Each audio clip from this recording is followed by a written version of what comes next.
more than $100, we'll see prices rise by $10.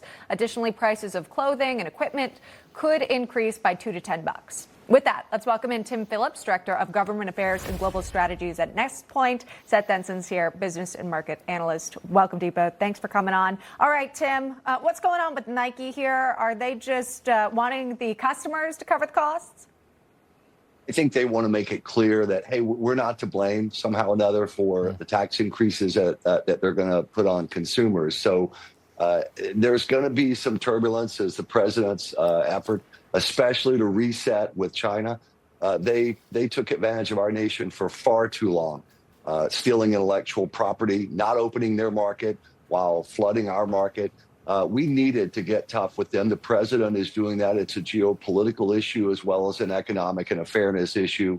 So there will be some turbulence like this, and some companies will take the step that Nike took. But in the long term and in the midterm, this is good for the United States, what the president's doing with regard to China. Home Depot says they're not doing that. They're not passing it on to the consumer. Right. They're going to keep the prices as is. Behind the scenes, how they do that, not to get in the weeds, but they have a plan. But again, that created a lot of headlines for Home Depot, and that seems to be working out well for them. Let's talk Memorial Day weekend, MDW, if you will.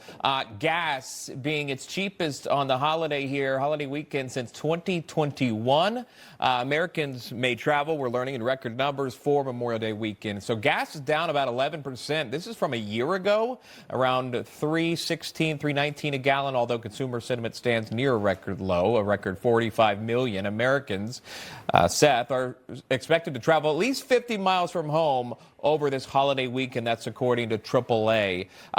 Talk to us about this again. Gas prices down 11% from a year ago. Do you see a trend here, a downward trend for gas prices as we move into Memorial Day weekend and past?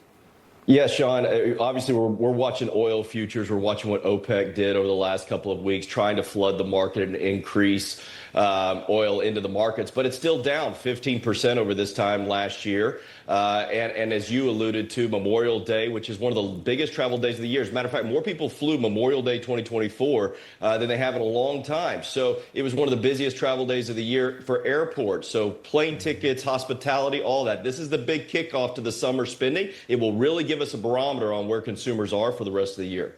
All right. We'll be watching for it. Thank you both for taking the time this morning. Tim Phillips, Seth Denson. We appreciate it. Thanks, Joe. The Trump administration aiming to rid the United States of illegal migrant criminals through